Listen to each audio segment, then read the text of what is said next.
And it's like, who are you to tell me how high my horse is? It's like, if my horse is this high because of how I view myself, that's me. And that has nothing to do with you, because if anything, I'm going to show up as a better person for not only you, but everybody else around me that interacts with me, because I view myself like this. I'm at the highest level of my mindset I can be in, right? And so people want to do is pull you down. And it's like, how dare you pull somebody down if they're not acting arrogant like they're better than you? They're just comfortable in their own skin.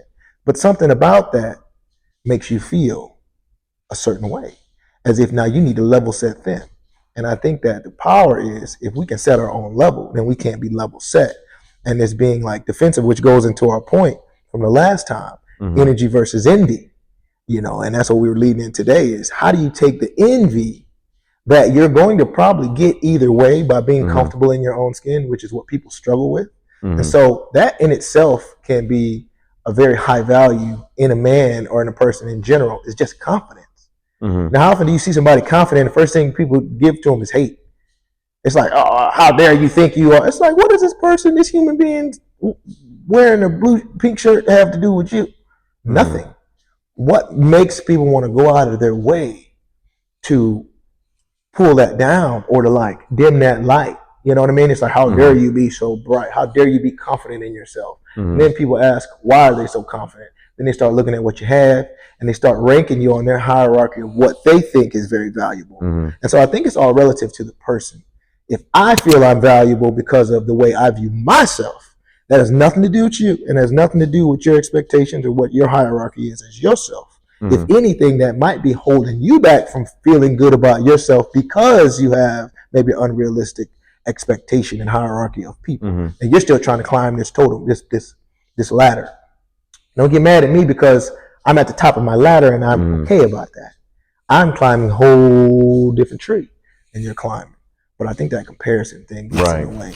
You know what I mean? Yeah. But it's that self-confidence of feeling valuable in the direction that you're going with your own life.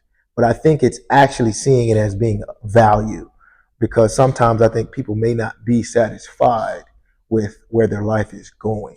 And so it inhibits the ability to feel like they're in a valuable position or they're a valuable person, because we attach so much with what we have and what we've acquired, and less about who we are. Like, if we die tomorrow, I want them to write something in my book. You know what I mean? It may not be he had 10 mansions and 10 Porsches, but what are they going to write? And so now that helps me put my focus more on making sure that what they write is actually something good. Right. Okay. Versus only what I've obtained that I can't take with me to the next realm. And so it's like working on our spirit, working on our character, then allowing that to reflect into our lives. And hopefully that's magnetic enough to then create the environment or the lifestyle that we want. But I think it all starts internally, first, how we feel about ourselves. Yeah. And I think in ending in that special word that you ended with, the word self. And recently I've really been wrestling with the word confidence, right? Because I think it's overused. You know what I mean? I think it's overused. I think it's oversimplified as far as the way a person, holds themselves, right? And I understand completely what you're saying. Like, hey, be confident. Like, I understand. Yeah. And through the years, I've found confidence can be defined, and again, maybe I'm just making this up, or I don't know where it's from, but confidence is sort of when you're thinking back at past accomplishments. I think that's the best way to develop confidence, is thinking through past accomplishments. I think the challenge that we have today in lack of confidence in our capabilities, because I think it's confidence in our capabilities. I think when people have lack of confidence in their capabilities, or lack of confidence in who they are, I think it has to go a couple of steps back.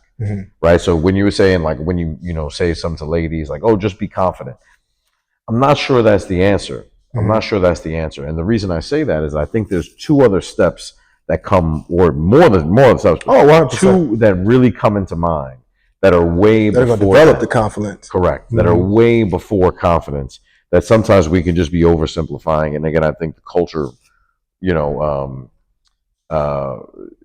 overuses the word confident. And the words that I would think of are something that could, would, and should be developed at a young age, and a lot of times is either broken at a young age or not developed correctly at a young age, and that's self-esteem. I think that's the biggest concept, is really self-esteem, which then when you have the self-esteem, how do you develop self-awareness? I think those are the two keys to get to the point of even able to experience confidence. Right. Because I see confidence as being the byproduct. The mood. Right. The mood that can be developed from achieving certain things, where you could think of to have the confidence to do other things. Right. And then I think it's especially for women, it was like, well, just be confident. That's a thin line. I think it's much better to be like, no. Have well-developed high self-esteem, because you know who you are. You know what you have in the bank. Right? That person's walking around with self-esteem. They're not walking around with confidence. You see what I'm saying? And we overuse this word confidence when it really is self-esteem. And I think a lot of children have that self-esteem battered and bruised at such a young age by those that don't have it. Yep. That's the light that they're talking about. Oh, yeah. That's why every great religious teaching has said one thing: know thyself, self-awareness. Know thyself. So if it's a young lady that you're talking to, it's like, well, just be confident. No. Know thyself. Know who you are. Know what qualities you have. Present your qualities in the best possible light. That will then create the byproduct of confidence. Yeah. But without these early stages of self-esteem, and I've come to realize that so many missteps that I've made in my life have had to do with the lack of the foundation of the self-esteem. And with the self-esteem being there, then that being masked with what a lot of people want to throw around as saying ego, right? Which is true. That's bravado. Right. That's the false ego, right? That's, a lot of masks that are over the self-esteem. And then, women are very guilty of that with makeup and implants and all of these other things. So their false bravado that men have is their false sense of beauty that they have, which is a mask over the underlying concept of self-esteem. I think that is by far the massive epidemic that we have, is lack of self-esteem leading to self-awareness, leading to confidence. All we're talking about is confidence. If you talk about diabetes, but you don't talk about how everyone got it, then you're not really getting to the root cause of it. You keep eating sugar and you want to understand why you have type 2 diabetes. The way people eat is just going to end up developing type 3 diabetes eventually, right? There's going to be a type 3. So I think the root cause of everything is self-esteem, which then leads to self-awareness, which then leads to self-respect, which then leads to the mood of confidence. And I think that energy that we were talking about before, that moving through life with a sense of having what you need, I think can be forged in this idea of self-esteem, holding yourself in high esteem.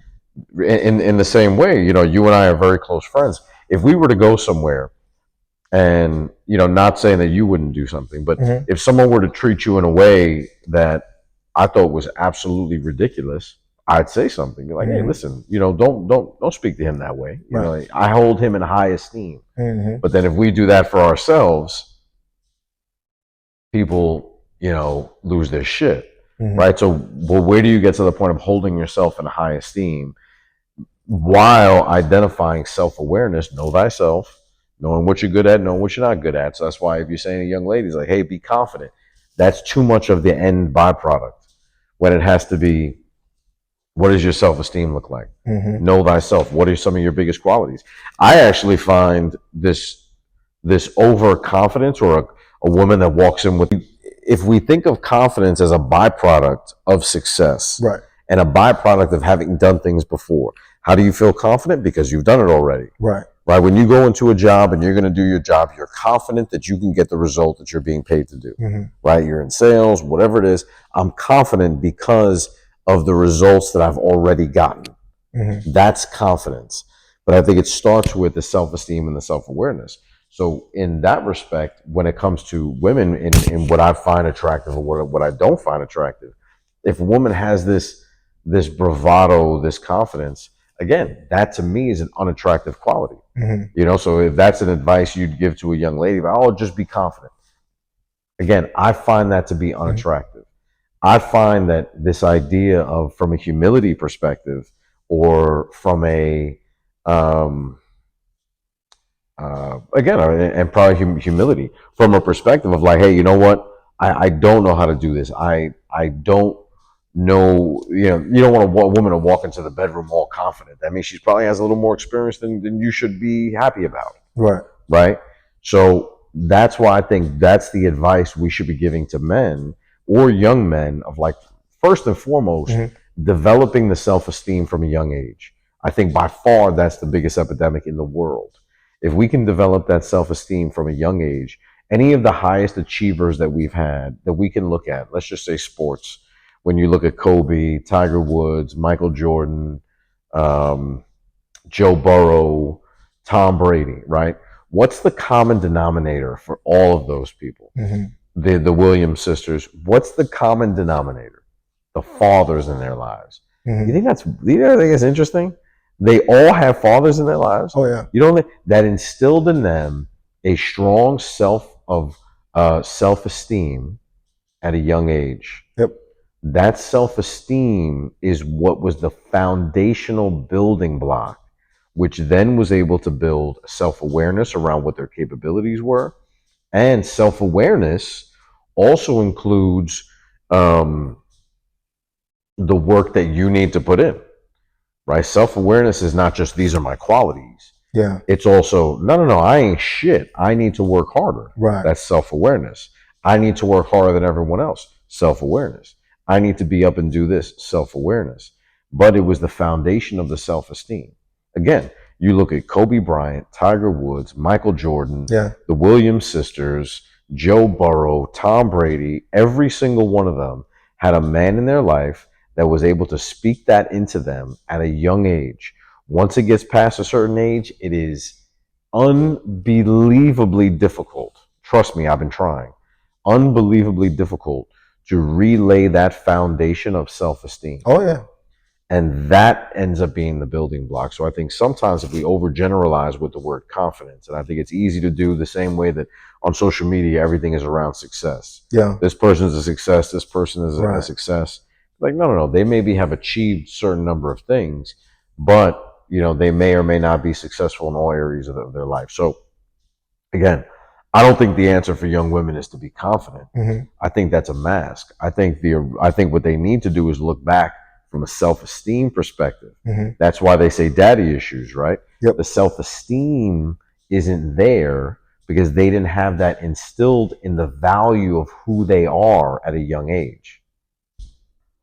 So because they don't have that value, they're always seeking to fill that. So regardless of how much you try, regardless of how much you can pour into their foundation, it doesn't matter. It's not going. It don't matter. That's daddy issues. That's daddy issues. Always seeking that approval to make themselves feel like they're worthy of something.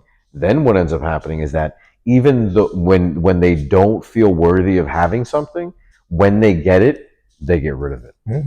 They create patterns and behaviors that ends up losing what it is. Correct. It's the same reason why people win the lottery and they lose all their money, because they don't know how to handle it exactly. Yeah. So when they get those resources, they want to get rid of them immediately because they feel their self-programming and their self-esteem has made them feel like they aren't capable of handling that type of love, those type of finances, those types of responsibilities. So then the self-sabotaging patterns come into play. So to me, the underlying brick of the vast majority of people's challenges go down to two words: self-esteem.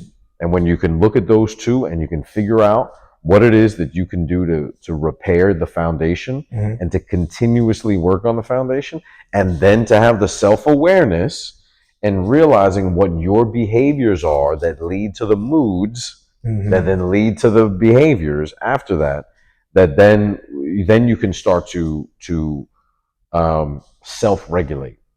Because that's the most challenging part, and really being honest with yourself of where you are, right? It's like the people, oh, well, I'm kind of in shape. And you're like, are you really? You know, like, no. The scale is just one number. Yeah. How fit are you really? Mm-hmm. Because there's so many components that go into that. Well, what do you mean fit? Do you mean mentally fit, spiritually fit? Do you mean physically What fit? kind of fit? Let's just start physically fit. Yeah. Oh well, you know, I think I'm pretty good for, you know, my age group. I think I'm pretty good for where I grew up. I think I'm pretty good for the, like. Okay, got it. Who are you comparing yourself to? Whose standards you're comparing yourself to? And again, for those of us that are people of faith, that's why we've been told that we're created in the image of God. The whole point behind that statement is self-esteem. Mm. That's it. Yeah. Because if you can hold yourself into an esteem to say this is what a God looks like, mm-hmm. that starts the process of a strong foundation of self-esteem. Mm-hmm. So that to me is the one component. So I think sometimes, again, like I said before, if we just blanket it with confidence, that ends up becoming a blanket, which becomes bravado. It becomes, you know, beauty. It becomes all these other masks. And I think confidence can be used as a mask as well, because confidence can be faked. Mm-hmm. Because confidence can be faked if you start thinking about things that you didn't do. Yeah. Like, oh, you know, this is how I walk around with confidence. I'm going to be confident. What are you confident about? Like, what did you do? You know, like, that's bravado. That's delusion. There's a lot of women out there that are walking around delusional as to the value, right? If you were to take a survey, yeah, and you were to say survey 100 women, mm-hmm. and you were to say, you know, what are all the characteristics that you want in a man, right? How much money do they make? Mm-hmm. How tall they are, right? And then you realistically did the math. 90% of the population of women feel they deserve 5% of the population of the men. Oh yeah. The math isn't mathing, my man. No, it's not mathing. Right? So, but that comes down to the blanket statement of confident. Well, just be confident because this is what based on past performance, or just based on what you think. Yeah. And that's why I think it all has to start way back. Mm-hmm. And not that I'm trying to heal everybody, because I don't know how to do any of that shit, but to self-esteem, self-awareness leads to opportunities to succeed, which then leads to confidence as a byproduct of self-esteem, self-awareness. Doing then leads to accomplishment once you have something that you can look back on and say, I did that. And I think, and that's something that we all have. But listen, when I moved out here, I didn't know anybody. I didn't know any. Yeah. Came out here, U-Haul truck. I can think back on that and have confidence when I'm about to go into a situation that I haven't done before. Yeah. Like, hey, I'm about to walk into the situation. I can think, man, remember that time you walked into the situation and you did this? Right? Sales. But if you don't have at least a track record of successes, it's very hard to tap into that confidence. And I think what should be taught more is to tap into the self-esteem. But that's built before. Dan Pena has an interesting statement. He says, self-esteem is built before the age 7. After that, good luck. Yeah, it's tough. And it's tough to, and I agree with everything you just said. That's a great point on confidence.